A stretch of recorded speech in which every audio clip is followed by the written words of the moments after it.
i-jive lang natin bago magdilig. Lagyan natin ng abono. Ito po yung minimix natin abono, no? So, ang komposisyon nating abono na minimix ay 1 part, no? Ng winner, 1 part din ng Nitrabor, 1 part din ng Triple 16. At saka yung tubig na ating ginagamit ay hinahaluan natin ng fermented chicken dang. Hinumulang iti sa manok. Good afternoon mga amigo, green tea po, no? Ang ating trabaho ngayon ay magdidilig tayo ng tubig sa ating 35 days old na talong na kung saan ay hanggang sa ngayon hindi pa nakatikim ng ulan. So ito po, no, as you see, ito po yung ating ididilig, no. So ito po ay abono, jive po ito sa dilig. So kailangan nating maglagay muna ng abono na estimated 3 cans per hill, and then subsequently pagkatapos yan ay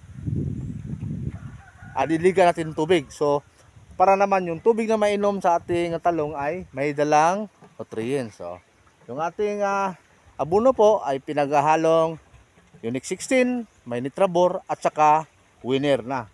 Dahil nagsimula na po siyang namumulaklak at meron na po siyang maliliit na bunga. So kahit po ganun pa man, mainit na panahon, so kahit pa paano ay maibalik sa atin yung ating kahit kalahati lang ng ating kapital na invest dito, maibalik. So hindi natin pwede pabayaan. So go on lang, no? Every after 3 days tayo magdidilig. Ito po mga amigo, yung ating abono, no? So apply tayo ng abono ngayon, jive sa ating pagdidilig sa ating talong na 35 days old na walang ulan. So ito. So bago tayo magdilig ng tubig, lagyan natin ng abono para naman isahang trabaho lang. So as you see, yung ating minimix dito ay tatlo po ito, tatlo. Mayroong Nitrabor, may Unique 16, at nilagyan na rin natin ito ng winner. At baka magtaka kayo, bakit malabo ang tubig at parang Milo? So ang ating pong ginagamit na tubig ay hinaluan natin ito ng fermented chicken dang. Okay. Fermented chicken dang. So sa isang drum, hinaluan po natin ng fermented chicken dang na 16 liters. Kaya yan ang resulta. So pandagdag, high nitro yan, pandagdag, no, sa vitamina sa ating talong. So ito po yung ating mga ebidensya. Ayan. So yan po yung ating tao. Nagmi-mix. So yung ating talong sa awa ni Lord, sobra na isang buwan hindi nakatikim ng ulan. Okay. So nasa po ito? More or less nasa 7,000 hills. Yan ito. Ito.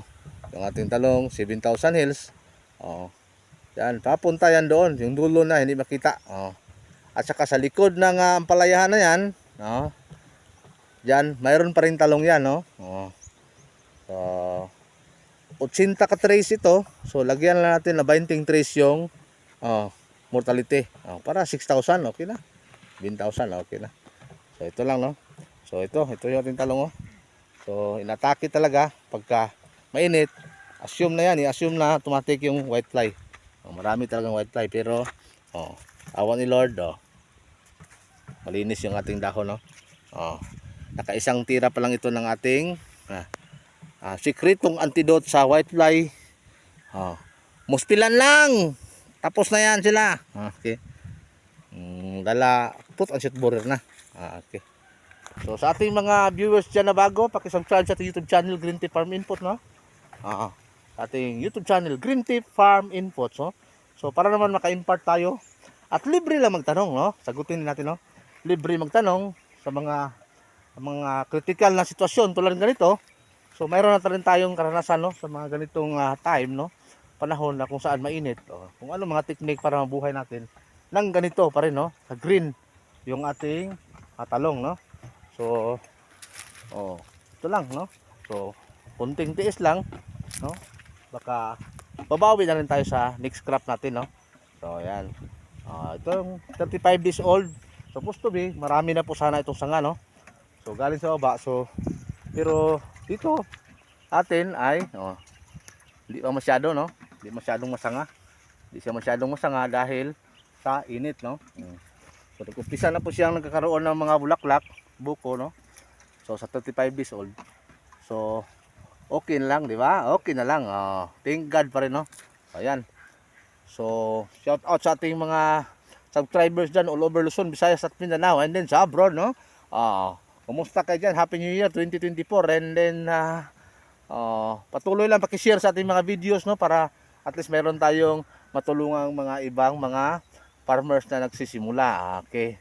Ito po yung lingkod, Rolmer Mita aka Green Tip. Hindi naman po tayo, ako mismo ay hindi po expert, but ito, surviving, no? Continuous learning yung ating paggagarden tulad ng mga ganitong sitwasyon na mainit, no? This is my second time around na nagtanim na parang ala sugal, no? Wala sugal, no? So talagang ganun lang, no? Mainit, panahon, dilig lang. So hopefully, bibigyan tayo ng grasya pa rin sa ating Panginoong may kapal, no? Okay. So once again, sa ating mga viewers, please do subscribe my channel, no?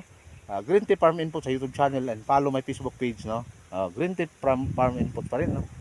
And then sa ating mga subscribers, thank you sa patuloy na pagsusubaybay sa ating mga upload, no?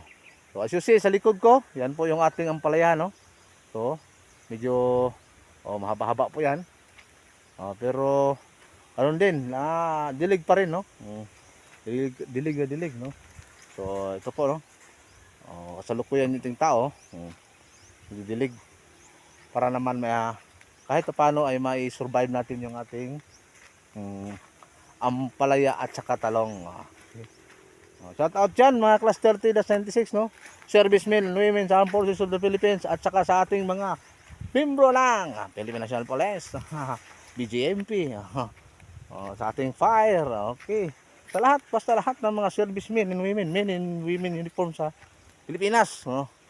Shout out sa inyo dyan. Magandang hapon sa inyo lahat. Ito po yung lingkod, Rolmer Mita aka Green Tip.